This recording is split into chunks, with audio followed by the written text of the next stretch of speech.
On peut tous se tenir debout. Alléluia.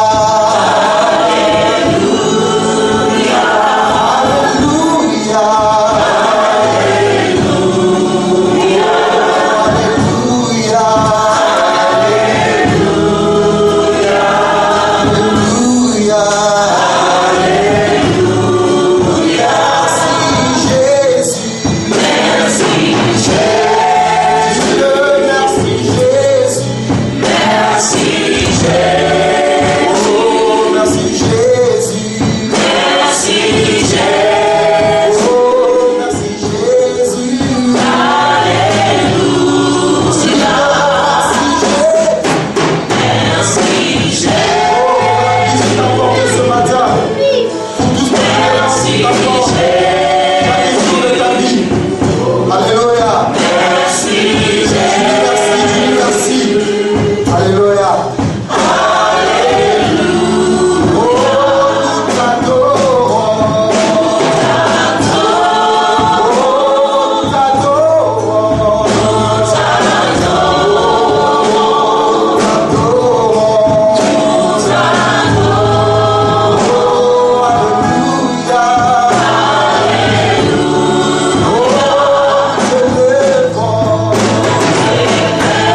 par ailleurs.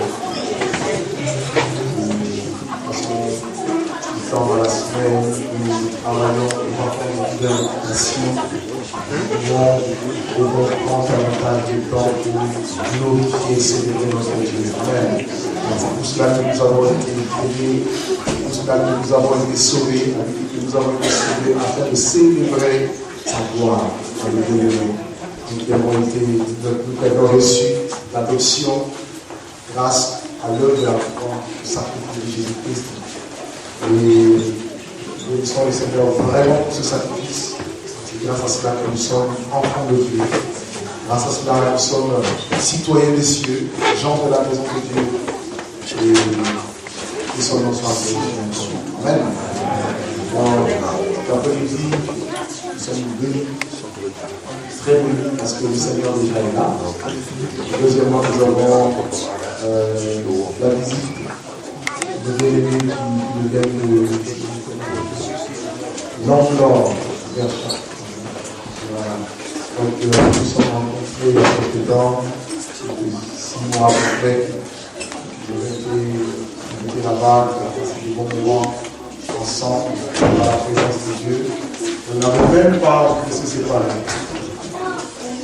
Donc les obligations de Paris nous ont en train de revenir sur place. Et aujourd'hui, nous avons donc l'opportunité de recevoir M. Michel Nanton, qui dirige le l'Anglore. J'ai été frappé parce que eux vivent le modèle dans lui-même. Ils ont pris un château et ils vivent en communauté. Amen. Alléluia. Ils partagent tout ensemble. Voilà le modèle que Dieu veut. Amen. Et franchement, ça m'avait beaucoup marqué. Je prie que Dieu puisse nous aider. Ce n'est pas toujours évident. Je ne sais pas comment vous faites, mais Dieu est bon. Voilà, nous sommes tout à l'heure, vous pouvez y voir tout seul.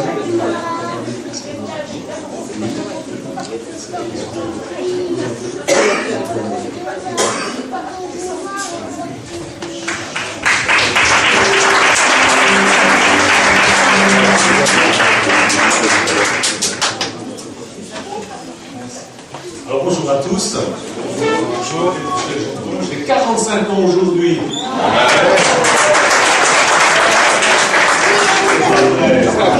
Je me suis converti hier, il y a 45 ans. Ça fera 45 ans hier que je me suis converti. Ça me rajeunit de dire ça, que j'ai 45 ans. En fait, j'ai 63 ans. Je vous présente mon épouse, Michel, aussi. On s'appelle Michel. C'est la plus belle. Elle est la plus belle. Voilà, on est mariés, ça va faire. Mon Dieu, 39 ans, 40 ans l'année prochaine. Alors, c'est jamais chicané. C'est pour la vie avec Dieu, c'est bon. Et ça existe encore des gens qui restent. Amen. Je vais vous présenter un frère qui s'appelle Francis, qui est avec nous là, cet après-midi. Vous permettez qu'il vous donne un petit témoignage de Je vais le laisser, puis après je vais vous présenter Olivier. Alors, Francis, parti de 2 heures, je vous laisse. Un peu plus haut peut-être, que c'est très grand. Bonjour à tous, je m'appelle Francis. Alors je vais aller relativement vite parce que j'ai un témoignage, j'ai tellement vécu beaucoup d'expériences qu'on aurait un peu plus de 2 heures même. Et le Seigneur est bon. Alors moi je vous explique en 2 petits mots. Je suis issu d'une famille très nombreuse. Chez nous, on est 17 frères et sœurs. Vous voyez, même en France, il y a des grandes familles aussi. Maman on est de la Normandie. Moi, je suis 14e d'une longue famille et j'avais une de mes sœurs Annie qui était chrétienne. C'est la seule chrétienne d'ailleurs de la famille qui était chrétienne, c'était la seule. Et nous, les choses du Seigneur, on ne voulait pas en entendre parler. J'étais catholique, si on peut dire, mais pas pratiquant. Hein. Donc c'était l'étiquette que papa et maman nous avaient donnée. Et puis, donc les choses du Seigneur, l'évangile, il ne fallait surtout pas nous en parler. Et je ne vous cache pas que La première fois que je suis rentré, il y a 23 ans maintenant, il y a 23 ans, je suis rentré dans une église évangélique. C'était sur Évreux. Vous savez, j'étais quelqu'un j'étais un bourlingueur. J'aimais faire la fête, m'amuser, les discothèques, l'alcool. Beaucoup l'alcool, c'est d'ailleurs ce qui a fait beaucoup de dégâts dans ma vie, l'alcool. Je buvais en moyenne 1 litre de Ricard par jour. Sans compter le vin en mangeant, le digestif, et puis après, on va dans la discothèque et tout. Je ne vous cache pas, c'est ce qui a causé ma perte. Donc il y a 22 ans, il y a 23 ans en arrière, ma fille Charlotte est née. L'accouchement s'est très mal passé. Et je ne vous cache pas, quand on a un papa qui ne connaît pas le Seigneur, on s'accroche très vite. Il y avait un monsieur que ma belle-mère connaissait en Touraine qui guérissait par photo. On lui donnait un billet de 200 francs, il guérissait. Et puis il y avait ma sœur Annie qui était là et puis qui m'a demandé est-ce que tu peux venir à l'assemblée à Évreux et tout. Bon, puis j'ai dit après tout, on n'a rien à craindre, on va pas bien. C'est pour notre fille après tout. Et je suis rentré là-bas, à la maison à Évreux, là-bas, je suis rentré dans une église. Je ne vous cache pas que quand je suis arrivé dans l'église, c'était plein à craquer. Quand j'ai vu tous ces gens qui priaient, comme je disais tout à l'heure, qui chantaient et tout, et voilà, je me suis dit, oh là là, c'est que je suis arrivé. Si je voulais faire une 7, j'ai dit, fou, ah, j'en pouvais plus, moi. J'étais à côté, j'avais mon bébé et tout, j'avais une race, qui s'appelait et tout. Et puis le pasteur, qui s'appelle Moïse Darou, l'hébreu, qui a pris ma fille dans les bras, alors là, c'était bouqué, je lui ai dit, ça y est, il y a un gourou qui s'y met. Et puis il a prié pour ma fille et tout, et ma fille était suivie à l'hôpital Necker à Paris, parce qu'elle a fait une hémorragie méningée avec un enfoncement de la voie crânienne, dû au forceps pendant l'accouchement, et elle faisait des calcifications au niveau du cerveau. Donc c'était un cas quand même très sérieux, avec un service de recherche qui ne savait pas vraiment ce qu'elle avait. Le fameux dimanche après la réunion, cette fameuse réunion, on a ramené ma fille à l'hôpital Necker à Paris. Et puis c'est passé le lundi, le mardi, le mercredi. Et les examens, vous savez, c'était toujours les mêmes, hein, scanner, IRM, fonction lombaire. Et puis le mercredi, ils nous appelaient, et à cette époque-là, vous savez, ma femme, on s'était préparé au pire. Et c'était pas courant parce que c'était la première fois qu'ils nous appelaient. Et ils nous disent surtout quand vous venez à l'hôpital, vous venez directement, il y a le professeur, il vous allez voir directement. Donc nous, avec ma femme, on s'était dit, ça y est, c'est fini, quoi. Et puis, on est arrivé à l'hôpital Necker et tout, le docteur Kouner, quand on a chargé, nous a reçus, et puis il nous a dit comme ça, voilà, ça c'est les scanners, les IRM, ça c'est les résultats des fonctions lombaires et tout. Donc, moi je ne comprends rien, je ne sais pas lire un scanner ni un IRM. Et puis le docteur nous dit comme ça, il nous dit, écoutez, on ne comprend rien. Parce qu'à votre fille, on lui a donné que du gardiennal pour éviter les convulsions, et puis il n'y a plus rien. Amen. Alors je vous dis pas, moi c'est pas vrai, je n'ai pas dit amen, parce que pour moi c'était pas le Seigneur, je croyais que c'était la femme de Tours là-bas, la guérisseuse qui avait soigné ma fille par photo et tout ça. Et à l'époque j'avais même donné un billet de 200 francs en plus et puis un bouquet de fleurs parce que j'étais content quoi, pour vous dire. Hein. Et puis vous savez, ma fille elle a continué. J'ai divorcé de la mère de mes enfants. Et puis j'ai bourlingué un peu partout, à gauche, à droite, toujours pareil, l'alcool, les discothèques, les femmes aussi, hein, tout suivi, j'étais pas quelqu'un de fidèle et tout. Et puis j'ai rencontré une deuxième personne. J'ai créé un deuxième foyer, mais j'avais pas d'enfant, je me suis remarié et tout. Et puis je me suis retrouvé dans la région de Lyon. Et puis ce qui était bien, c'est que j'avais monté une petite entreprise avec ces femmes. J'ai monté une entreprise de tapissiers, décorateurs antiquaires. J'étais bien, tout allait bien, j'avais de l'argent et tout. Vous savez, j'avais monté un petit peu mon petit empire, je dirais. L'argent était facile, on travaillait bien et tout. L'alcool, toujours, la fête. C'est engendré un deuxième divorce. Mais là, le deuxième divorce, je vous dis pas, ça a été la descente. Parce que j'ai tout perdu. J'avais tout mis au nom de ma deuxième femme pour pas que la première femme elle me prenne tout par des pensions exorbitantes et tout ça. Et là j'ai tout perdu. Et là j'ai bu en un mois, pour vous dire, j'ai bu pour 16 000 francs d'alcool. Pour vous dire jusqu'où ça m'avait emmené l'alcool. Et là je me suis retrouvé en Normandie, chez une de mes sœurs. Et puis je buvais. Le matin je me levais, c'était le Ricard. Je me coucher, c'était le oui. Je buvais une fine Napoléon, pour ceux qui ne savent pas ce que c'est, une bouteille de cognac après le soir avec de la limonade, je buvais un peu. Pas dans un état pas possible. Puis un soir, ça va vraiment pas. Ma soeur, en plus, m'avait laissé sa maison, je me suis retrouvé tout seul, et je vous cache pas, je voulais me foutre en l'air, je voulais me suicider. Il n'y avait plus rien qui m'accrochait, je buvais, j'étais ivre pas. Et puis je ne sais pas pourquoi, ma mère m'a appelé, et elle me dit comme ça, mais pourquoi tu ne vas pas à la réunion avec ta soeur? J'avais plus rien à perdre, j'ai dit bon je me suis retrouvé 13 ou 14 ans après, à la même église, avec le même pasteur qui a fait l'imposition des mains à ma fille. Et quand je suis arrivé, le pasteur, il a été bien parce qu'il m'a pris à part pour m'expliquer un petit peu comment ça se passait et tout. Et puis, j'ai des gouttes qui ont commencé. Je commençais à pleurer devant cet homme. Et puis, bon, moi j'étais un petit peu orgueilleux. J'ai dit, qu'est-ce que j'ai à pleurer devant cet homme-là?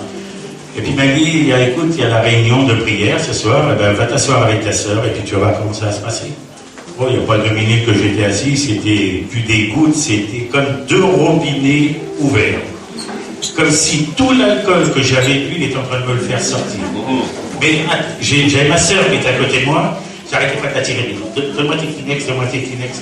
J'aurais pu remplir des seaux et des seaux tellement je pleurais. Et puis je me suis retrouvé, après je suis rentré chez ma frangine et tout, et puis j'ai trouvé une Bible qui appartenait à mon ex-femme, et dans le déménagement, j'avais retrouvé sa Bible qui était dans le tiroir de sa table de nuit.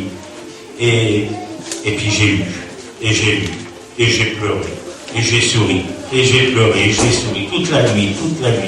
Moi qui lis jamais, alors là je ne vous dis pas. Et à 6h du matin, j'ai vu le plafond de la chambre, il a complètement changé. Il était d'un bleu, c'était extraordinaire. J'aurais voulu que le monde entier voie ce que j'ai vu ce jour-là. C'était incroyable. Je suis allé dans la cuisine, j'ai été libéré de l'alcool, et puis j'ai vidé toutes les bouteilles d'alcool que j'avais achetées en cachette de ma sœur et tout, j'ai tout vidé. Le jeudi, ma sœur, elle me demande s'il fallait que je vienne la chercher pour aller, qu'elle vienne me chercher pour aller à l'église. C'était devenu une évidence pour moi. Et quand elle m'a vu, elle a été surprise parce que, le Seigneur, on a beau dire, la première chose qu'il fait, il change le physique, il change le cœur, mais ce qui était génial, c'est que les gens me voyaient et disaient, mais qu'est-ce qui est arrivé à ton frère? C'est pas possible, regarde le visage là. Et Moïse Amo, le pasteur, il dit, je me rappellerai toujours de son visage, il était gris. Il avait un visage gris par le tabac, l'alcool et tout. Parce que je fumais quand même 3 paquets de cigarettes par jour. Alors je ne dis pas en plus l'alcool. J'ai récupéré toutes mes capacités au niveau du travail. Je continue encore, je suis là. Oui. Non, pas 2 heures. Ce qui a été génial, c'est qu'après, vous savez, avec l'alcool et tout ça, j'avais perdu toutes mes capacités au niveau du travail. Et après, d'un seul coup, j'ai tout récupéré. Mais alors, le Seigneur, il m'a emmené à des endroits, jamais j'aurais cru que j'aurais pu être directeur commercial. J'ai fait de la formation et tout, de jeunes commerciaux et tout ça, un truc de folie. Et là, je ne vous cache pas, j'avais des beaux costumes et tout. Et oui, c'était le problème. C'était l'argent, justement. Et j'ai déménagé, je me suis retrouvé, ça n'a pas été compliqué, j'ai déménagé, je me suis retrouvé dans un petit village, qui est dans le 91, là, Arpajon. Et puis, le jour du déménagement, ça a commencé. J'ai invité ceux qui m'avaient aidé à déménager à boire un verre. Et ça a commencé par un petit tir au vino verdé, puis alors après, j'ai dit bon. L'alcool est revenu. Parce que la Bible, c'est vrai que la Bible était toujours sur la table de nuit, mais je ne la regardais pas autant qu'avant. Donc c'est pour ça qu'il faut toujours se méfier. Et il y en a un qui m'attendait au virage, il ne m'a pas loupé. Je buvais des seaux.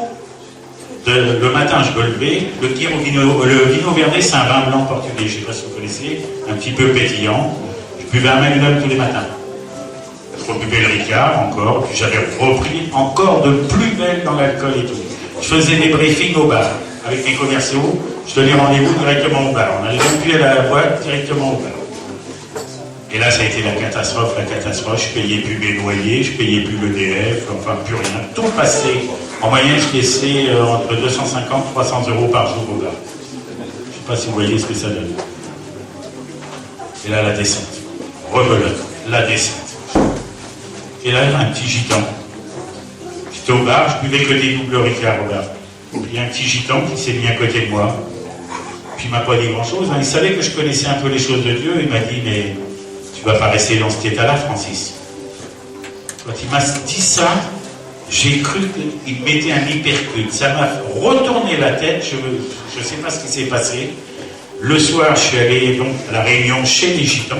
Imaginez, un gadjo, comme ils disent, les Gitans, ils nous appellent les gadjos. Chez les Gitans, c'est quelque chose. Hein. Alors, pour me donner du courage, eh ben, j'avais bu 5-6 boules de Ricard. Puis j'étais bien, le papier et tout ça. Ah, je ne dis pas, hein. Puis j'allais fumer la cigarette avant. Tout allait bien, hein. J'étais bien, impeccable. Hein. Mais quand je suis arrivé, je me souviens, à la salle, j'étais au premier rang, le bon chrétien, avec la Bible et tout. Et puis, oh là là là, j'avais l'impression que la salle sentait mon odeur. Je transpirais sur mon blouson, c'était une horreur. J'avais l'impression que l'alcool, le tabac, ça faisait un mélange et une odeur pas possible. C'était de sortir de la réunion. Je suis sorti de la réunion en courant, il y avait ma sœur donc, qui était chrétienne qui se demandait comment s'inquiétait et savoir comment ça s'était passé et tout. Oh, j'ai dit, m'en parle pas, je suis en miel, ça va pas. Je suis complètement... Alors, je suis retourné à Hébreu. Je suis retourné dans une autre église d'Hébreu. Là, je suis pas retombé sur le même pasteur, mais je suis tombé sur un pasteur qui s'appelait Guénolé à l'époque. Et il est toujours... D'abord, il s'appelle toujours Guénolé. Et ça a été instantané. Il a prié pour moi pour libérer l'alcool instantanément. J'ai rejeté toutes les bouteilles d'alcool et tout. Je suis passé par les eaux du baptême. Après, donc, comme j'étais baptisé et tout, j'avais plus besoin de cet alcool. Donc, j'ai pu retourner aux assemblées chez les Gitans. Et donc, je me suis retrouvé avec les Gitans.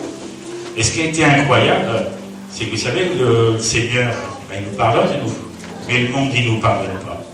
Et là, je peux vous dire, il y avait un couloir. Il y avait l'EDF à qui je devais beaucoup d'argent. Il y avait la Lyonnaise des Eaux. Il y avait les impôts. Il y avait le loyer. Il y avait les dettes de bar, enfin je ne dis pas, il y avait un couloir à traverser, là, l'horreur. Je suis passé à travers tout. J'ai rien compris, tout s'est réglé vraiment impeccable et tout. Un mercredi, peut-être un mois après avoir été baptisé, j'étais pas libéré de la cigarette.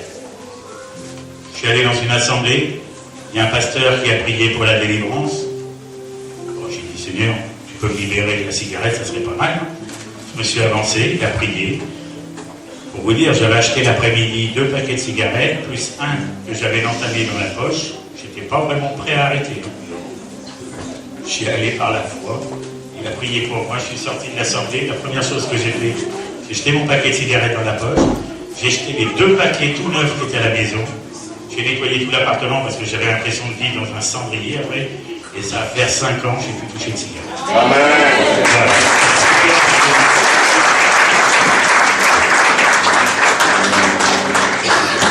Merci à tous, que Dieu vous bénisse. Son frère, ça fait maintenant 4 mois qu'il vit chez nous à la communauté. 5 mois. 5 mois. Et on rigole bien. On s'amuse bien. Vous avez vu, il n'est pas le genre triste. Hein. Même sans alcool, il rigole quand même. Je vais vous présenter Olivier. Olivier Narez. Alors lui, il est né dans la communauté. Il n'a jamais... Les églises pour lui, c'est très étrange. Combien de fois t'es allé dans une église comme ça? Peut-être 2-3 fois. Voilà, c'est tout. Mais il est tout le temps à l'église, puisque notre vie, c'est la vie de l'église. Puisque nous vivons comme les premiers chrétiens, donc les rites de prière, tout ça, c'est à la maison, la Sainte-Seine, c'est à la maison. Enfin, si un jour vous venez, verrez, c'est pas mal, hein, la vie de château.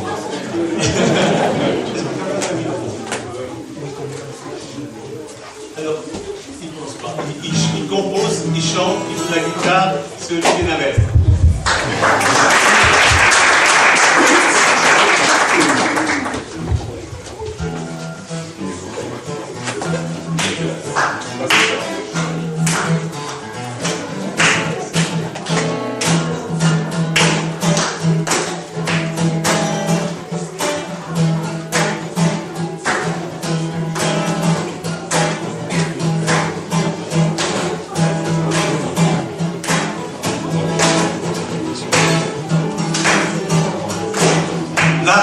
Là-haut, emmène-moi.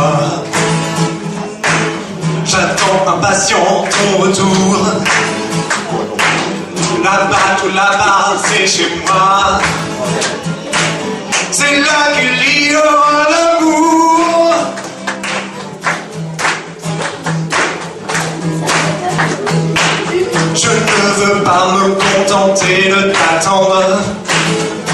enseigne-moi tes lois. Ta parole est pour moi si tendre, pourtant tu exiges de moi.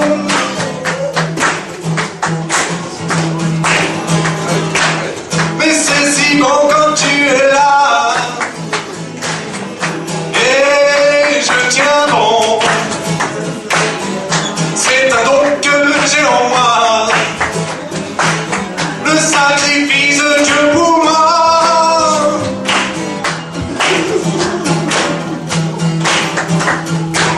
Ce que tu as mis dans mon cœur, rien ni personne pourra le changer. Annoncer Jésus comme sauveur, voilà ma destinée.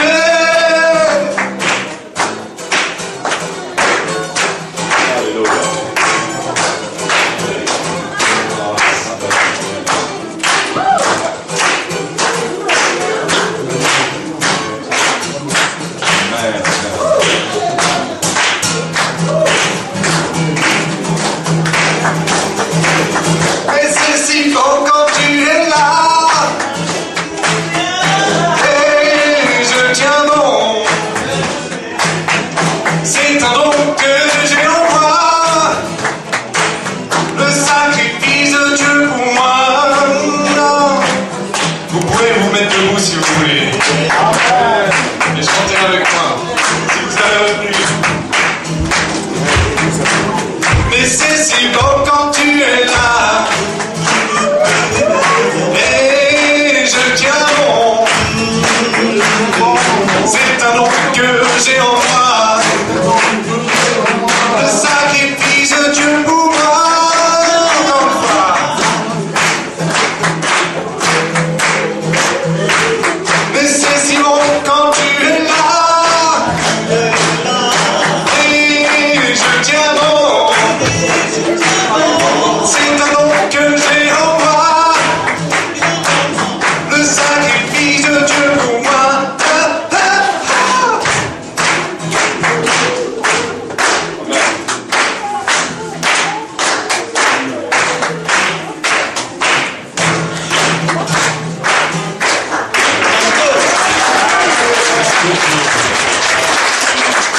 Je vais juste vous dire un petit mot quand même.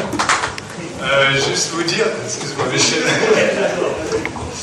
je voulais juste vous dire que même si j'étais né dans la communauté, j'ai eu un moment où je voulais quand même faire mon propre chemin, mon propre avis. Et moi, j'ai toujours aimé faire de la scène, donc je suis allé dans une école de théâtre. Et puis, je peux vous dire, j'ai appris beaucoup de choses. Et puis, j'ai fait aussi du gospel avec, je ne sais pas si vous connaissez Silver. Il tient donc une école à Paris, où j'ai fait un peu de gospel aussi. Et puis, ce qui m'a poussé à retourner, parce que on m'a jamais forcé à évangéliser. Je suis né dedans, mais on m'a jamais forcé, donc ils m'ont laissé libre cours à ce que je voulais faire. Et donc, je suis parti à Paris vivre, on va dire, un peu ma vie, quoi. Et donc, je me suis aperçu, mais j'aimais toujours Dieu et je voulais vraiment le servir. Et j'avais à cœur de faire ce que la Bible disait. Et je me suis rendu compte que tout seul, c'est... Enfin, moi, personnellement, je peux pas. Je suis un homme. Et c'est vrai que Dieu fait des miracles, mais j'ai eu... en fait, Dieu m'a parlé, il m'a dit, est-ce que tu veux vraiment me suivre? Il m'a dit, n'attends pas, c'est maintenant qu'il faut le faire. Et donc, dans mon cœur, donc, j'ai commencé à prier de plus en plus et à étudier la parole de Dieu. Et donc, j'ai eu à cœur vraiment de suivre ces commandements à la lettre, parce que ces commandements, c'est par amour que je le fais. C'est pas une obligation. C'est pas, voilà, c'est comme ça, c'est une loi, c'est comme ça. Non, c'est... Il est mort pour moi. Il m'a changé, donc c'est par amour. Je viens vers toi, Seigneur, parce que je t'aime. Et parce que tes commandements sont sont la vérité et la vie. Voilà. Je laisse place à mon frère Michel. Amen. Je vais vous dire, ça fait quelque chose, nous, à la lunette. Hein. De l'entendre parler comme ça, de dire ça, ça touche. Ça veut dire qu'on a gagné. Gloire à Dieu. Alléluia! Alléluia! On dit Alléluia! Alléluia, le diable est en colère! Alléluia! Il faut le foutre en colère. C'est pas lui notre ennemi, c'est nous son ennemi. Amen! Quand je suis rentré ici, il a dit à tous ses démons, allez, on fout le camp parce qu'il y a Michel Gendron qui arrive, attention, c'est grand. C'est juste pour vous détendre un peu, mais vous savez, il y a 45 ans, quand je suis rentré dans une salle semblable à celle-ci, il y avait plus de 600 personnes, et c'était un gitan qui prêchait. Et il a commencé comme ça. Oh, j'ai dit, celui-là, il me plaît bien. Waouh, j'avais jamais entendu un pasteur parler comme ça. Vous savez, moi, quand j'allais à l'église, les pasteurs. Aujourd'hui, nous allons écouter l'évangile. Le mot évangile signifie bonne nouvelle.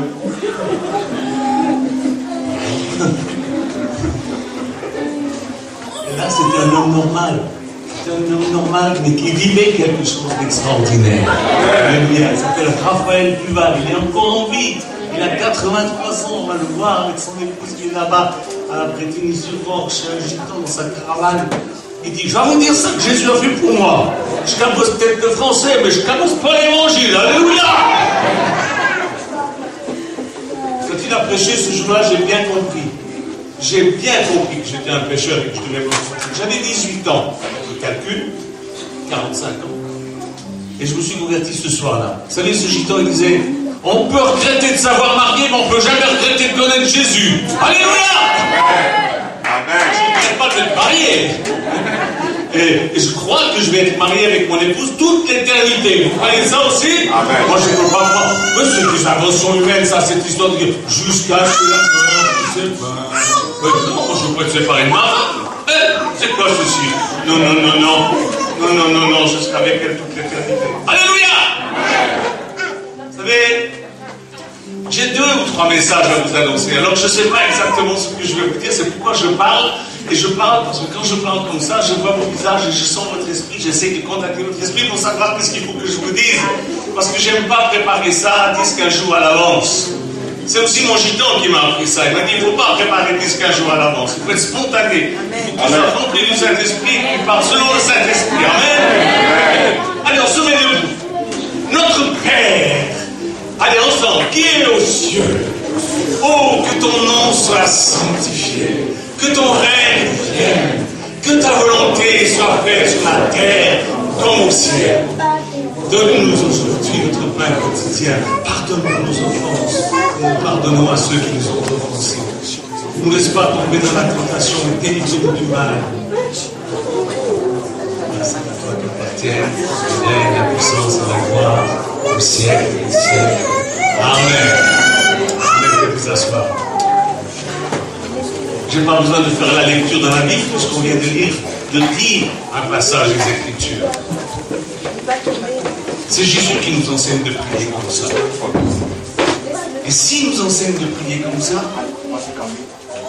je crois de tout mon cœur que c'est parce que il veut une relation avec nous. Pas une relation d'un Dieu inaccessible.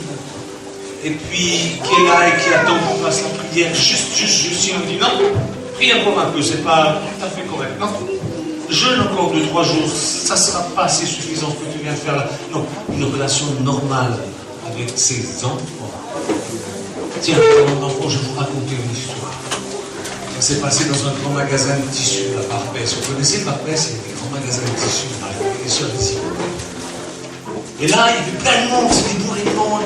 Et puis, tout à coup, il y a une femme qui s'aperçoit que son petit garçon de 4 ans a disparu. Kevin! Kevin, où est-ce que tu es, Kevin? Alors elle cherche Kevin. Et puis elle s'affole. Kevin! Kevin! Et il y a plein de monde. Et elle crie parce qu'elle a peur que son enfant n'entende pas. Kevin! Où est-ce que tu es? Kevin! Kevin! Et puis évidemment, il y a le service d'ordre qui se rend compte qu'il y a quelque chose, la sécurité. Donc ils viennent et disent, qu'est-ce qui se passe, madame? J'ai perdu mon enfant, Kevin! C'est un petit gamin comme ça!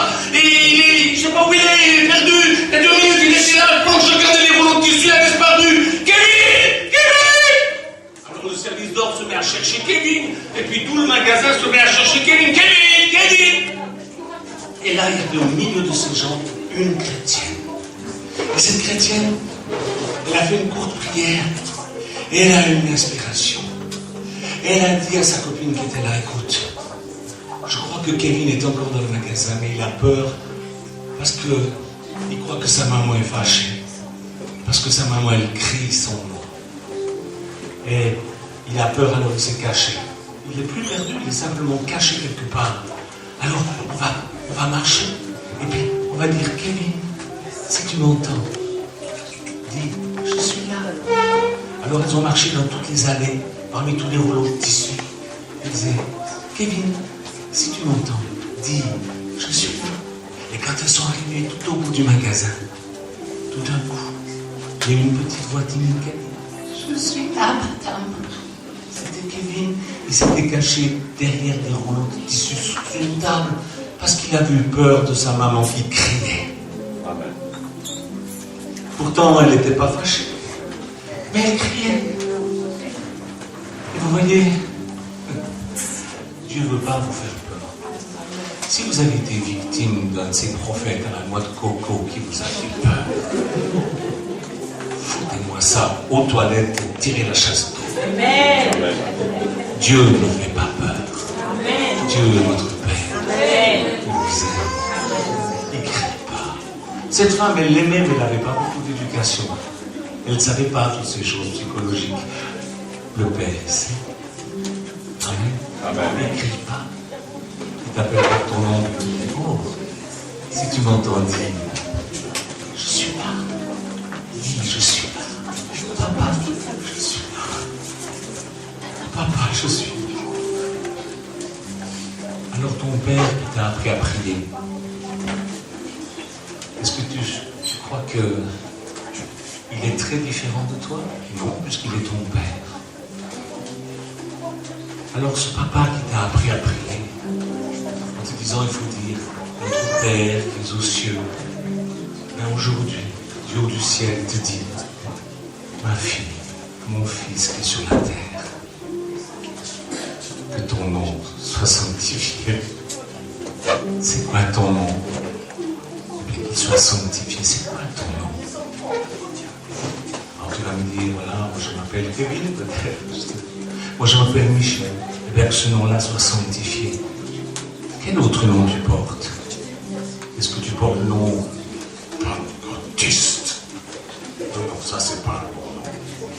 Baptiste, non, c'est pas un bon nom. Branhamiste, non, c'est pas un bon nom. Protestant, non, non, c'est pas un bon nom. Catholique, non. Tu es l'épouse de Jésus-Christ. Et tu portes donc le nom de ton époux. Que ton nom soit sanctifié, que le nom que tu portes, le nom de ton époux, soit sanctifié dans ta vie, c'est-à-dire mis à part dans ta vie. Arrête quand on te demande si tu es chrétien de dire, mais viens, moi je suis pas baptiste, je suis baptiste. Non, mon époux c'est Jésus-Christ. Amen. Amen. Je l'aime, c'est Jésus. Non, je n'ai pas de religion, désolé. Je suis du verbe être, mais je suis du verbe suivre. Je suis mon Seigneur, Jésus, mon Maître, mon Seigneur, comme disait Sarah, la femme d'Abraham. Je marche avec lui. Mon fils, ma fille qui est sur la terre, que ton nom soit sanctifié. Et Jésus continue, il te prie, te dit, que ton règne vienne. Oh non, Seigneur, c'est toi. Je soupire tellement après ton règne. Et ton époux te dit, mais hey, on va régner ensemble. Et c'est déjà commencé. Règne sur ta propre vie. Essaye pas de régner sur ta femme. Essaye pas de régner sur ton mari. Essaye pas de régner sur tes enfants. Essaye pas de les changer. Laisse-moi faire ça. Le Seigneur te dit, laisse-moi faire ça. Toi, règne sur ta propre vie. Sois maître de toi par le Saint-Esprit qui est en toi. Règne sur ta propre vie. Que ton règne vienne. Règne sur ta propre vie. Et tu sais pourquoi tu dois apprendre à régner sur ta propre vie? Je pourrais te changer comme ça, te dit le Seigneur, mais je ne le fais pas parce que je veux t'apprendre à régner. Parce que plus tard, je te confierai des villes, des nations, des pays, et pour certains d'entre nous, des planètes entières pour la gestion. Tu ne veux pas régner sur une planète, toi? Nous serons régnons avec notre Seigneur. Amen. Que ton règne vienne. Ensuite, il dit que ta volonté soit faite sur la terre comme elle est faite au ciel.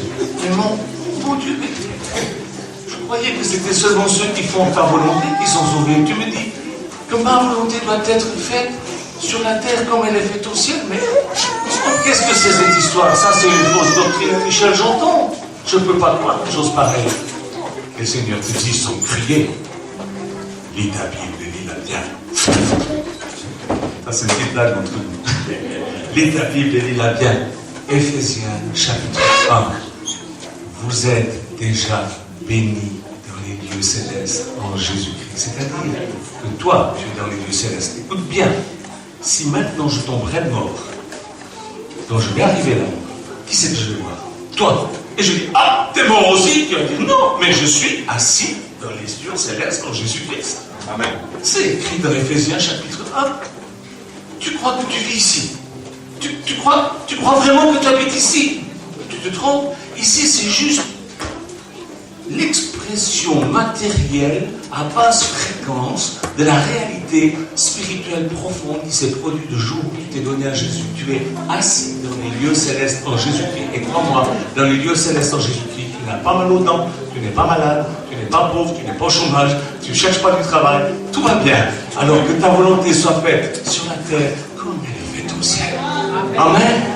Tu peux vivre toutes ces bonnes choses ici-bas sur la terre comme au ciel, puisque ça c'est aussi la volonté de Dieu. Dieu a dit qu'il fallait qu'on lui demande, Seigneur, que ta volonté soit faite sur la terre comme elle est faite au ciel. Il y a combien de malades au ciel? Il y a combien de malades au ciel? J'ai une foi tellement absolue que je crois que ça n'est pas la volonté de Dieu que tu sois malade. Puisque au ciel il n'y a pas de malade et que Dieu veut faire la même chose sur la terre qu'il fait au ciel, donc cet après-midi on peut s'attendre à recevoir la guérison. Qui que tu sois, tu peux recevoir ta guérison. Amen. Tu crois ça? Est-ce que tu crois ça vraiment ou est-ce que tu me dis oui pour me faire plaisir? Tu crois ça? Dis je suis là, je suis là, je suis là. Dis je suis là, je suis là. Quelqu'un a mal au dos ici? Est-ce que quelqu'un a mal au dos ici? Là. Est-ce que quelqu'un a mal au dos ici? Là en bas. Ici, ce soir. Est-ce qu'il y a quelqu'un? Toi, mon frère, tu as mal au dos? Viens ici tout de suite. Donnez-moi une chaise.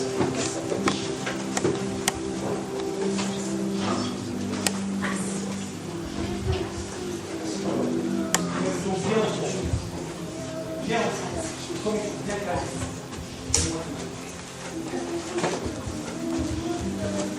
regardez.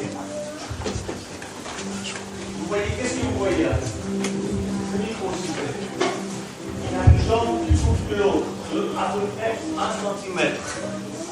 N'est-ce pas la vérité? On va prier pour qu'elle se rallonge. Parce que mon frère, c'est ton bassin qui est biaisé. Et c'est ça qui coince ta colonne.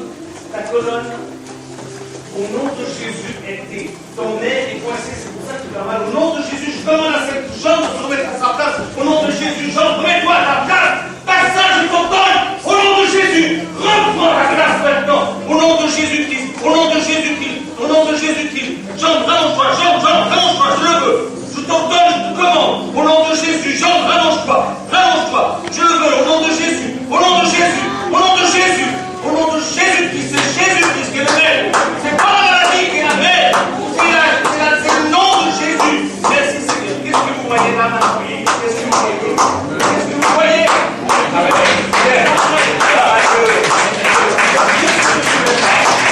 Qu'est-ce que tu ne pouvais pas? Ça va? C'est parti? C'est parti.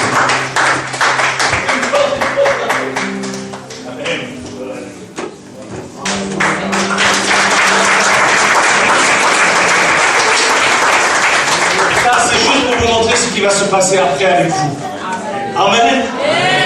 Je suis sûr que Jésus guérit. Parce que sa volonté doit être faite là, comme elle est faite là-haut. Amen. Ça, c'est pour il a la même chose que moi. Lui, il croit la même chose. Et il a reçu. Amen.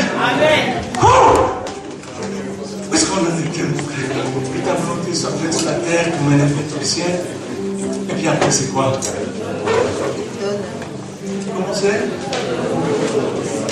Donne-nous aujourd'hui notre pain quotidien. Jésus, sans crier, te demande, mon fils, ma fille qui est sur la terre, donne-moi aujourd'hui mon pain quotidien. Mon Dieu, comment veux-tu que je te donne du pain et tu as besoin de te nourrir, toi, Dieu Tout-Puissant?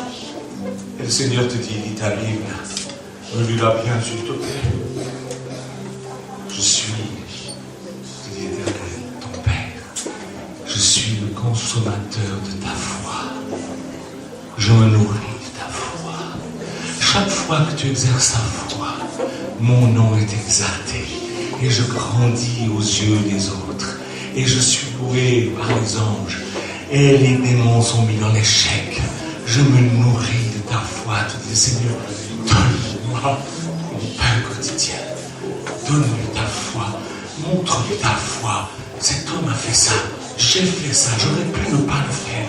Je l'ai fait afin que mon Père reçoive de ma part son pain quotidien. Amen. Est-ce que vous me suivez? Amen. Donne-nous aujourd'hui notre pain quotidien. Ensuite, là, ton Père te dit, pardonne-moi mes offenses,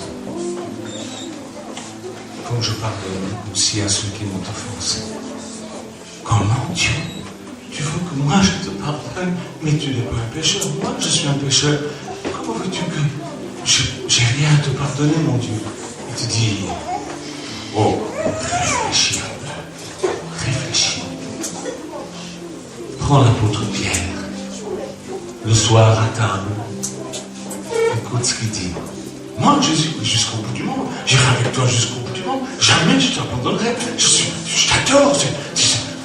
Mais jamais je laisserai tomber. Pierre, avant que le soleil ne se lève, tu m'auras renié 3 fois. Est-ce que Pierre pouvait échapper à ça? Non.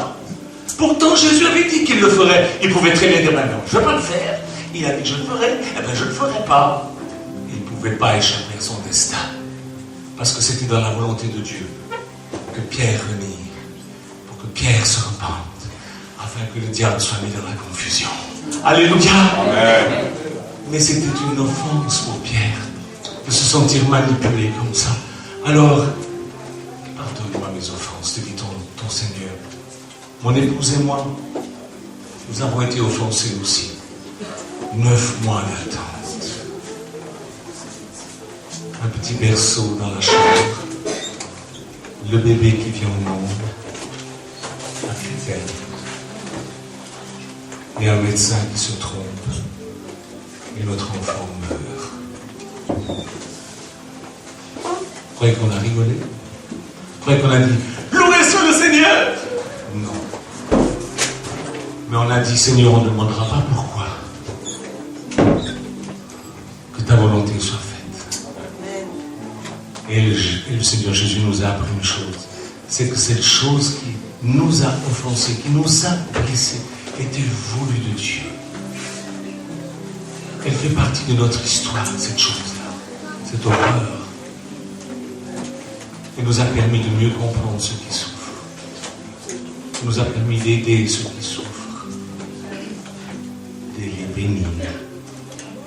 Parce que nous aussi, nous avons souffert comme ça. Alors vous allez me dire, ben, il est bizarre ton Dieu. Non, je suis créé à son image. C'est moi qui suis bizarre. Je suis bizarre parce que c'est lui qui m'a créé. Vous avez jamais remarqué que Dieu est bizarre? Moïse, jette ton bâton. Jette le bâton. Il se transforme en serpent. Il lui dit maintenant, saisis-le par la queue. Oh, faut jamais faire ça. Faut jamais prendre un serpent par la queue, il se retourne et vous mord. Faut le prendre au plus près de la tête. Dieu lui dit, non, par la queue. Prends le diable par la queue. N'aie pas peur. Ne te laisse pas engourdir par la peur. Ne te laisse pas hypnotiser par la peur. Ne te laisse pas avoir par l'ennemi. Ne te laisse prendre-le par la queue. Tu es vainqueur. Amen. Tu es vainqueur. Alléluia. Sur tout, sur les chagrins, sur les deuils, sur la maladie. Tu peux avoir un comportement saint parce que ton nom est sanctifié. En toi, le nom est mis à part. Et tu peux avoir un comportement bizarre aux yeux des gens, mais un comportement qui glorifie ton Dieu au quotidien. Amen. Amen. N'est-ce pas? Alors, est-ce que tu comprends cela? Que Dieu puisse dire, pardonne-moi mes offenses. Qui n'a jamais été offensé, qui n'a jamais été blessé de par la volonté de Dieu, afin de pouvoir glorifier Dieu en fin de compte. Ensuite, le Seigneur te dit, ne me laisse pas tomber en tentation. Et le Seigneur ne peut pas être tenté. Ah, un jour, il convoque Moïse. Moïse, j'en ai marre de ce peuple. Je vais tous les tuer, tous les bousiller, et on va recommencer à zéro. Moïse, Dieu, tu ne vas pas faire ça, mais qu'est-ce qu'ils vont dire les Égyptiens comme une bande de gogoles, que tu es complètement stupide, tu nous as fait sortir d'Égypte, ils plaident tellement bien que Dieu se laisse convaincre. Il dit, bon d'accord, on va continuer avec eux. Est-ce que c'est vrai ou est-ce que c'est pas vrai? Il était tenté de détruire le peuple. Est-ce vrai ou pas vrai, pasteur? Alors, ne pousse pas Dieu trop à bout, parce qu'il pourrait être tenté aussi de te chicoter les oreilles de temps en temps. Ne le tente pas trop. Et puis si tu connais quelqu'un, tes enfants, quoi que ce soit, qui vont un peu loin dans le péché, dans le mal, intercède, afin que Dieu ne soit pas tenté de les détruire. Amen. Amen. Plutôt que de crier sur eux. Kevin, amen. Non, doucement. Je suis là. Dieu est là. Il t'aime. Je t'aime. Quoi que tu fasses. Vous savez, quand j'étais tout petit, j'avais 5 ans, j'avais une maîtresse d'école qui s'appelait Mademoiselle Jacquard. J'ai jamais oublié Mademoiselle Jacquard. Elle était formidable parce qu'elle m'a appris à lire. C'est grâce à elle que je sais lire ma Bible. Elle m'a appris à compter. Ça ne me sert pas grand-chose. Je suis très dépensier. Heureusement, ma femme est très bonne gestionnaire et comptable, donc ça va. Elle m'a appris plein de choses, Mademoiselle Jacquard. Mais la plus belle chose qu'elle m'a apprise, c'est d'aimer être un enfant. Elle m'a appris à aimer être un enfant. Quand, vous savez, à l'époque, on n'avait pas des stylos, on avait des plumes avec de l'encre. Si on renversait l'encrier et qu'il y en avait plein à la table sur nos habits, elle disait, ce n'est pas grave, on va ranger ça, viens, on va nettoyer tout ça. Si on chiffonnait une feuille, elle criait pas, elle disait, c'est pas grave, il y en a d'autres, tiens. Elle était gentille, elle nous mettait à l'aise, elle nous aidait à aimer être un enfant sans avoir peur face à ces adultes qui sont si grands et qui parlent si fort. Dieu est comme ça. Alors soyez aussi comme ça avec vos enfants. Soyez aussi comme ça avec vos enfants. Parlez-leur doucement. Si, vous savez, moi j'ai vu une chose en France, curieuse. En Afrique, on voit moins parce qu'il y a moins de chiens. Mais en France, il y a beaucoup de chiens. Si vous remarquez, les petits chiens, ils sont toujours en train de faire quoi? Un gros chien, il n'y a pas besoin d'aboyer, hein? On a la trouille tout de suite. Hein? Mais le petit chien, s'il aboie comme ça, c'est parce qu'il est impuissant. Ne soyez pas des impuissants. Ne criez pas sur vos enfants. Soyez forts, fermes, dans la douceur et dans le calme. Vous y arriverez beaucoup plus facilement. Croyez-moi. Ensuite, Dieu te dit, mon enfant qui est sur la terre, délivre-moi du mal. Comment délivrer Dieu du mal? Ça, c'est bizarre. Mais c'est à ça qu'il nous appelle. Il nous a appelés à chasser les démons. Il ne le fait pas lui. Il nous demande à nous de le faire. Va, chasse les démons. Vous êtes tous des chasseurs de démons. Vous êtes tous des chasseuses de démons. Mais quand vous partez dans votre journée, vous les oubliez. Et après, vous vous faites avoir. La première chose à faire, le matin, quand vous vous levez, vous vous mettez à genoux, ou assis, ou peu importe. Les disciples, ils ont reçu le Saint-Esprit, ils étaient assis, donc il n'y a pas de position spéciale. Mais priez un moment. Mais pas prier en mendiant, mais prier avec autorité, comme j'ai fait avec le frère tout à l'heure. J'ai dit à sa jambe ce qu'elle avait à faire. J'ai dit à son bassin ce qu'il avait à faire. Dites aux démons ce qu'ils ont à faire. Dites, voilà, je me présente, je m'appelle, moi c'est Michel Janton. Michel Janton, je suis là au nom de Jésus. Je vous lis au nom de Jésus, qui que vous soyez, tous ces démons-là qui ont concocté des plans pour ficher ma journée. Au nom de Jésus, je vous lis et je vous chasse dans vos ténèbres. Vous n'avez aucun pouvoir contre moi. Allez, dégagez au nom de Jésus. Amen. Vous leur parlez comme ça. Ah, aux démons, vous parlez comme ça, pas à Dieu. À Dieu, on parle doucement, gentiment, respectueusement. Des fois, j'entends des gens. Seigneur!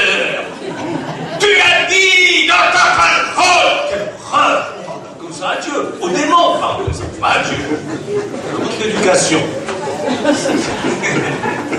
On est des enfants, il faut apprendre. On apprend. Dieu te dit, délivre-moi du mal en chassant les démons, en résistant au péché, en guérissant les malades, en aidant les pauvres, en faisant du bien autour de toi. Et ça va être tellement une vie tellement meilleure, tellement belle. Et puis il finit par te dire, car c'est à toi qu'appartiennent le règne, la puissance et la gloire du siècle des siècles. Et il dit, Amen. Parce que c'est à toi que ça appartient. Parce que tout ce que j'ai, c'est à ma femme.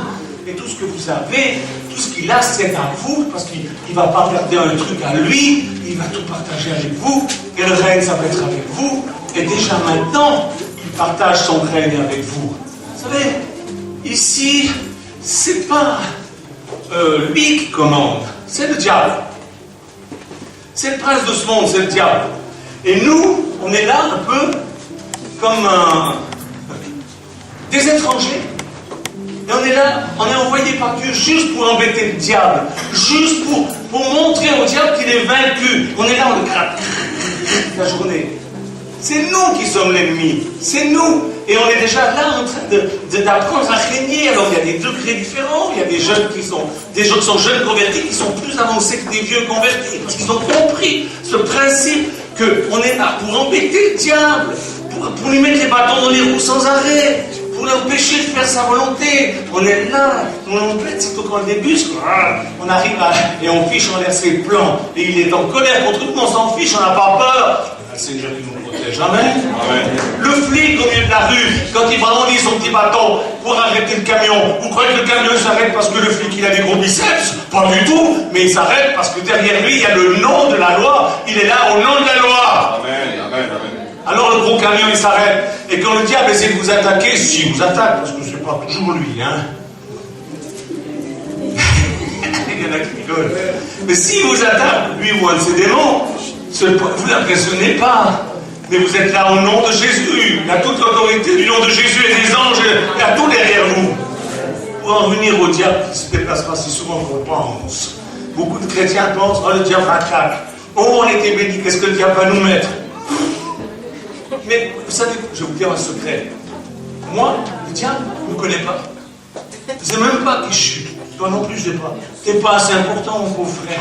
Il y a bien autre chose à s'occuper que de ta petite vie et que de ma petite vie. Et qu'est-ce qu'il en a à faire de tes histoires? Ma bonne soeur, tu es brave, gentil, tout mignon, tout ce que tu veux. Mais il s'en fout de toi. Tu ne connais même pas. Tu sais où il est en ce moment? Il est dans les tribunaux avec des histoires des ministres pourris, avec des histoires de scandales bancaires, avec les grands trafiquants de drogue là-bas, les gros Manitou qui pourrissent le monde. Il est avec ces gens-là, oui, avec ceux qui font les guerres, et tous ceux qui ne nous connaissent pas. Ils nous envoient des espèces de sous-fifres, des démons qui sont rien à côté de nous, qui sommes fils et filles de Dieu. Amen. Perdre de vue la réalité, c'est ça la réalité. C'est ça que mon gitan m'a appris. Est-ce qu'il avait tort? Non. Ça fait 45 ans que ça dure. Et je suis toujours là. Amen. J'ai rencontré l'homme de Dieu le plus extraordinaire que les 2 siècles, celui qui a passé et celui qui est en train de vivre, de se dérouler maintenant. L'homme de Dieu le plus extraordinaire. Je veux parler du frère T.L. Osborne. Qui a déjà entendu frère T.L. Osborne prêcher? Ça, c'est un homme de Dieu. Il est décédé il n'y a pas longtemps, au mois de février. Vous savez comment? Il était avec sa famille, sa fille, 10 enfants. Et puis, il se lève de tard, il dit tout d'un coup à sa fille, oh, mais je commence à être vieux maintenant, j'aimerais bien que Jésus me reprenne. Il passe au salon, il s'assoit dans le canapé. Et au bout d'un moment, il a fait. Il était mort. Sans aucune maladie, rien du tout. Le Seigneur l'a repris à lui. Et voilà un homme qui est parti de la loi sans laisser derrière lui un seul scandale. Amen.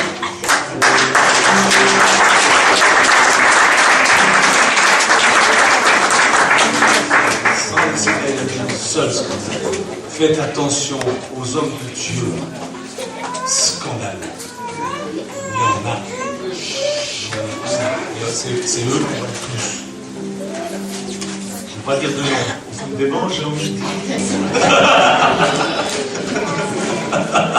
Je dis, non, il ne faut pas dire. Non, il ne faut pas dire. Si vous dites, non, il ne faut pas dire. Mais vous les connaissez, cette bande de clowns, brushing et maintenant, Non, ça m'énerve. Soyez des hommes, ne foutez pas par terre. Amen. Gardez votre dignité. Moi, parce que j'ai gardé ma dignité, je n'ai pas voulu tomber quand il m'a fait faille. Il a fait 2 gifles en public devant 7000 personnes. Rigolo. Ça me fait rigoler, c'est un bon son. Ne rigolez pas. Ne plaisantez pas. Il y a beaucoup de faux concepts. C'est pas tout ce que mais ne suivez pas les hommes, les femmes, parce qu'on a suivi Jésus. Si quelqu'un vous parle de ce Jésus qui est d'amour, de respect pour vous, alors vous pouvez le suivre. Mais si vous rencontrez ces espèces de clowns qui vous fait des prophéties qui ne se réalisent pas et qui comptent sur votre crédulité pour vous ramasser son pognon, fuyez. Le peuple chrétien, il n'y a pas assez de croyants et trop de crédules. Faites attention. Demandez l'intelligence à Dieu. Demandez l'intelligence. Elle vient de Dieu. Demandez l'intelligence à Dieu. Et dénoncez ces choses afin de protéger le peuple. Parce que le peuple est hypnotisé par tous ces gens qui déplacent des foules et qui font des miracles mensonges. Attention.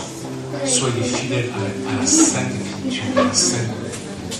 Restez là-dessus. Marchez en conformité avec ce que Jésus veut que vous fassiez. Vous serez heureux.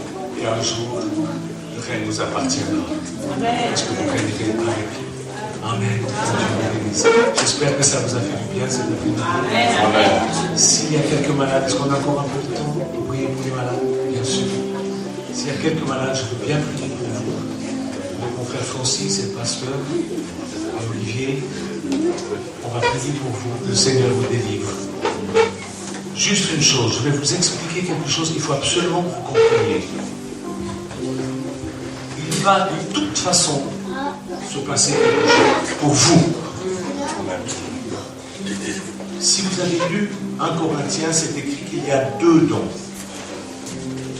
Celui de faire des miracles et celui de guérison. Vous connaissez ça? Un est donné le don de guérison, un autre le don de miracle. Cet après-midi, il va y avoir soit des guérisons, soit des miracles. Il ne peut pas rien avoir. Amen. Pour vous. Je vous explique. Beaucoup de gens perdent leur guérison parce qu'ils ne savent pas ça.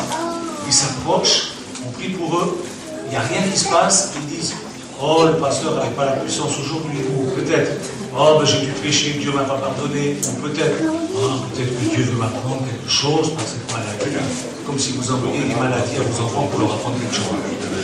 Vous voyez? Non. Simplement, ils n'ont pas compris que Dieu leur a donné une guérison. Écoutez-moi bien, la maladie, c'est une vie qui vient manger votre vie. Jésus appelle ça un esprit. C'est un esprit qui vient dans votre corps et ruine votre santé en se nourrissant de votre énergie, en se nourrissant de votre corps, qui est des tumeurs, qui est des tas de choses dégoûtantes, et il vous épuise. Ce soir, on va lier les esprits de maladie, on va les expulser au nom de Jésus dans les ténèbres. Une fois qu'ils seront sortis, il peut se passer 2 choses, soit une guérison, soit un miracle. Pas rien. Soit une guérison, soit un miracle. Si c'est une guérison, c'est peut-être pas tout de suite que vous allez voir, c'est peut-être dans 10 minutes, peut-être en rentrant chez vous, peut-être demain, je ne sais pas. Mais si c'est un miracle, c'est instantané. Comme tout à l'heure. Vous comprenez? J'étais à Ouagadougou, dans une église de Pentecôte, Assemblée de Dieu, qui s'appelle l'église de la Patte d'Oie. C'est immense, c'est géant. Et là, il y avait un homme qui avait la cataracte, les 2 yeux brouillés, il ne voyait rien. Je lui ai expliqué ça. À la fin, j'ai dit, est-ce que vous avez bien compris? Il me dit, oui. J'ai dit, alors je l'ai prié. J'ai prié pour lui. Et il ne s'est rien passé. La cataracte était toujours là aux 2 yeux. Et puis je suis parti parce que je devais aller prêcher dans une autre église. Donc je suis parti. Le soir, quand je suis arrivé là où je dormais, chez un missionnaire, il était là, avec sa femme, des amis, des enfants, avec les yeux parfaitement guéris. Qu'est-ce qui s'est passé? 20 minutes après ou 10 minutes après que je sois parti, il y a une espèce de jus qui a coulé de ses yeux. Et en quelques minutes, il a pu voir parfaitement, à tel point qu'il a pu conduire la voiture de son ami pour rentrer chez lui. Ça, c'est une guérison.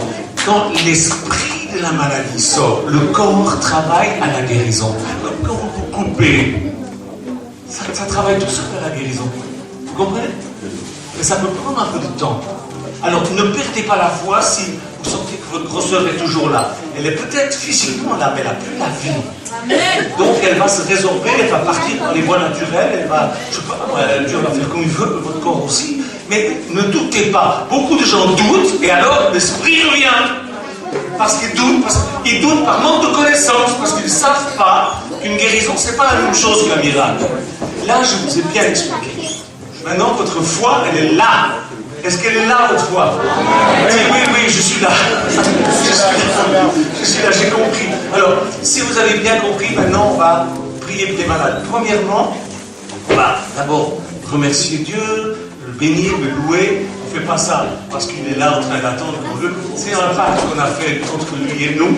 On est là, on le loue, c'est juste pour embêter le diable. Et ça l'énerve quand on loue Dieu, ça le fait envie. Donc, on va louer Dieu, on va le remercier et pour tout. Et une fois qu'on aura fait ça, quand il sera bien énervé, l'autre, on va lui dire chasse au nom de Jésus. Et là, on va parler sur un autre ton. D'accord?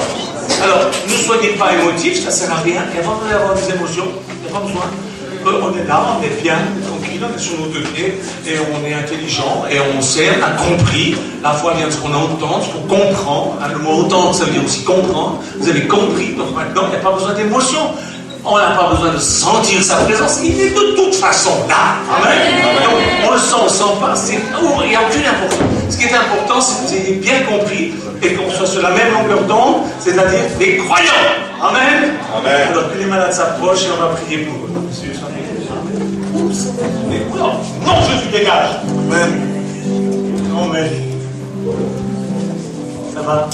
Vous êtes content? Là, c'est tout mon bonheur. Tout mon bonheur. Le salaire le plus grand des œuvres de Dieu, c'est ça. C'est de partir d'un endroit en disant, mon Dieu, merci. Je vais faire quelque chose de bien. Vous savez, beaucoup de gens se demandent, c'est quoi la volonté de Dieu? La volonté de Dieu, elle est toute simple à comprendre. Si ce que je fais, ça glorifie Dieu, si ce que je fais, ça fait du bien aux autres, et si ce que je fais, ça me donne une satisfaction personnelle, c'est la volonté de Dieu. Tout le reste, c'est du bobard, du remplissage. D'accord? Analysez votre vie avec ça. Et tout ce qui ne glorifie pas Dieu, ne fait pas du bien aux autres, et ne vous donne pas une satisfaction personnelle, balancez-le. Si ça fait que 2 points, mais pas 3, balancez-le. Il faut que ce soit les 3. Ça marche comme ça. Comme Père, Fils et Saint-Esprit pour les 3. Amen. Dieu soit béni. Voilà, je suis content d'être venu. J'espère que ce qui serait bien une fois, c'est que vous puissiez tous venir au château, qu'il fasse beau et qu'on fasse une réunion dehors. C'est super, hein? C'est magnifique. On va discuter le coup avec le pasteur. Chacun apporte des couches de poulet, des machins. Quand ça soit ma femme qui fasse la nourriture pour tout le monde. Et puis un dimanche, ça serait sympa, non? Amen. Voilà, Dieu. Et puis il faudrait les musiciens aussi. Mais on a déjà des claviers et tout. Il n'y aura même pas besoin des claviers, on a tout ce qu'il faut. Mais bon, je sais bien que vous aimez votre clavier. C'est pas le bon. Ok. Eh bien, que Dieu vous bénisse. Je vais laisser la place au pasteur. J'ai apporté 2 livres là au fond. Qu'est-ce que c'est? Ah oui. Tu m'avais écrit un message? Oui, il m'a dit, j'ai écrit un message. Qu'est-ce que c'est?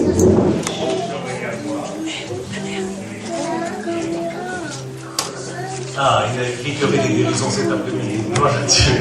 Gloire à Dieu. Il m'a dit dans la voiture, tu vas voir cet après-midi des guérisons, ça va pleuvoir. Alléluia. Amen. Il m'a dit, j'ai un message, ne te dis pas, tu verras. Et voilà, je vous dis ça. Gloire à Dieu.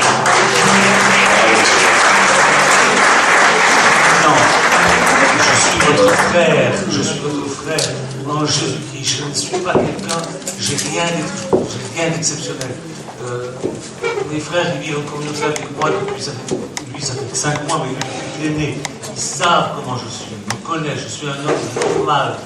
Si Dieu se sert de moi, c'est simplement parce que je veux bien. Et vous, est-ce que vous voulez? Alors allez-y, n'attendez pas, le monde souffre. Allez-y, faites les mêmes choses, vous pouvez le faire. Là au fond, j'ai apporté 2 livres. Je ne les vends pas. Si vous n'avez pas l'argent, vous le prenez. Si vous avez un peu, vous laissez un peu. Vous mettez ce que vous avez sur votre cœur. C'est tout. Mais voilà, si vous avez un peu, ça nous aidera à payer l'essence. Hein. Et puis sinon, vous le prenez parce que je ne veux pas vendre des choses comme ça maintenant. C'est un peu particulier. Vous avez entendu parler, dernièrement peut-être, qu'il y a eu un livre qui a été découvert dans les manuscrits d'Aberforth qui s'appelle le livre d'Enoch. Qui a entendu parler de ça? Personne. Oui. Ce livre, c'était Enoch. Vous savez, Jude dit, il parle du livre d'Enoch ici, il prophétie d'Enoch. Dans la Bible, on trouve ça, dans le livre de Jude. Et on a retrouvé dans les manuscrits d'Aberforth le livre de Enoch. Et j'ai été tellement bouleversé par ça que je m'y suis mis, j'ai travaillé pendant 4 ans dessus et j'ai fait les commentaires de ce livre. C'est une merveille. Alors je ne dis pas qu'il faut le mettre à la place de votre Bible, hein, pas du tout. Mais c'est très beau, vous allez voir, c'est une richesse extraordinaire. Il y a quelques années aussi, on a découvert un livre qui s'appelle l'Évangile de Thomas. Je ne savais pas qu'il y avait un Évangile de Thomas, je ne savais pas. Et puis voilà qu'on découvre un Évangile de Thomas. Paul cite c'est l'Évangile de Thomas. Ça veut dire que l'Évangile de Thomas a été écrit avant Marc, Luc, Jean, Matthieu. Il a été écrit avant 55, alors que les 4 évangiles qu'on a, ils ont été écrits à partir de 80. Ce livre n'a pas été mis dans le canon biblique par les pères de l'Église, qui n'étaient même pas les nouveaux, il faut bien l'avouer, pour raison politique. Quand j'ai lu ce livre de cet Évangile de Thomas, j'étais bouleversé. Et j'en ai fait les commentaires. Vous prenez, vous lisez, vous n'aimez pas, vous mettez ça à la poubelle, on s'en fiche. Mais moi, je voulais que les gens connaissent ce que j'ai appris, parce que je trouve que c'est une merveille. Ah, c'est une merveille, peut-être pour vous, ça ne vous dira rien du tout. Donc, je vous ai dit qu'il est là au fond, vous pouvez le prendre si vous voulez, mettre une petite pièce, ça vous fait plaisir. Et si vous êtes content, la journée que vous avez passée. En tout cas, ne croyez pas que nous essayons de prêcher un autre évangile. Il n'y a qu'un évangile, il n'y en a pas 4, il y a un évangile. Le mot évangile, c'est l'apôtre Paul. Selon mon évangile. Est-ce que Paul a écrit un évangile? Non, mais selon ma façon d'apporter l'évangile, c'est ça, la bonne nouvelle, c'est ça qu'il veut dire. Par exemple, votre frère Douglas, il apporte l'évangile à sa façon. Il a sa façon à lui. Il peut dire, selon mon évangile, selon la façon que j'ai d'apporter la bonne nouvelle. Moi, la même chose, ma façon, tout le monde, on a chacun notre façon de faire. Le mot évangile signifie bonne nouvelle. Et il n'y a pas un nouvel évangile. L'évangile de Thomas n'est pas un évangile nouveau. On ne rajoute pas à la Bible, puisque c'est le même message. D'accord? Quand je dis, quand vous allez au culte, qu'est-ce que vous allez écouter? La parole de Dieu. On dit toujours, on va écouter la parole de Dieu. Encore tout à l'heure, on a prié pour le message, la parole de Dieu. Bon. Mais est-ce que ma parole a autant de valeur que la parole de la Bible? Non! Mais tant que je ne dis pas le contraire de la Bible, c'est bon. Amen. C'est ça qu'il faut comprendre. Il faut arrêter d'être fanatique, il faut comprendre. Il faut ouvrir un peu nos oreilles, notre intelligence, demander à Dieu de nous renouveler afin qu'on comprenne bien les choses. On vit dans une époque où Dieu est en train de rétablir toutes choses.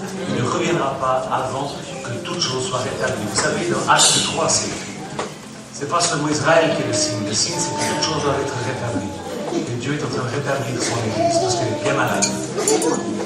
Bien malade. Il a besoin de beaucoup de recevoir de la part de Dieu. Dieu vous bénisse. Merci de nous avoir reçus. Je suis très content de vous avoir rencontrés. J'ai des gens de foi. Et maintenant, je me tais parce que si vous mettez encore la parole, j'en ai pour jusqu'à demain. Ah, Dieu vous bénisse.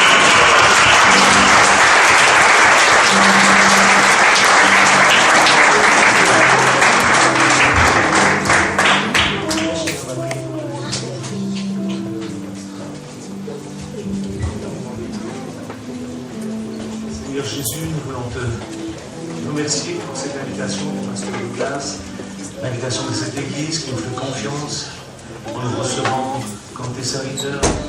Je veux remettre chacun et chacune, le pasteur et sa famille. Je te les remets au nom de Jésus-Christ, afin qu'ils soient protégés, guidés, gardés jour après jour, et qu'ils puissent prospérer à tous égards, comme prospère tout à l'heure, et qu'ils puissent voir ce que tu leur as confié grandir entre leurs mains, pour te donner une gloire immense, infinie, qui dure jusque dans l'éternité. Bénis-les. Permets, mon Dieu, qu'ils puissent vivre encore de belles choses jusqu'à ton retour, et que tous ceux qui franchissent le pas de porte de cet endroit puissent être bénis. Et si les malades rentrent, qu'ils puissent être guéris. Et si les possédés rentrent, qu'ils puissent être délivrés. Et que si les pauvres rentrent, qu'ils puissent être enrichis. Merci, Seigneur, de donner des forces à ton pasteur et à ses collègues, afin qu'ils ne se fatiguent pas, ne se lassent pas, et ne se découragent jamais. Dans le nom de Jésus, mon Dieu. Amen. Amen.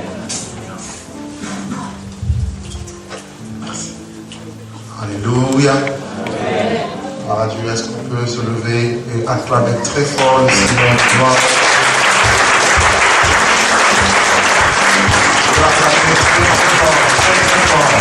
gloire à toi, Seigneur. La gloire à toi, mon Dieu.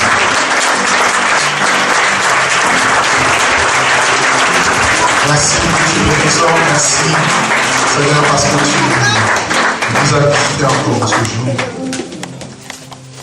Que ton nom soit glorifié pour toutes choses. Au nom de Jésus-Christ. Amen. Nous allons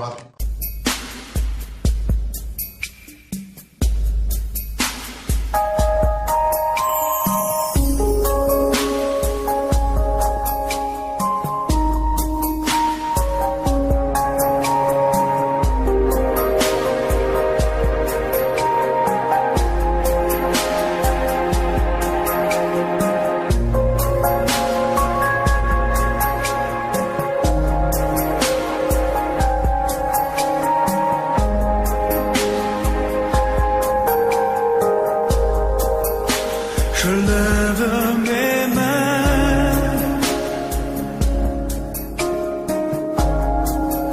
même si je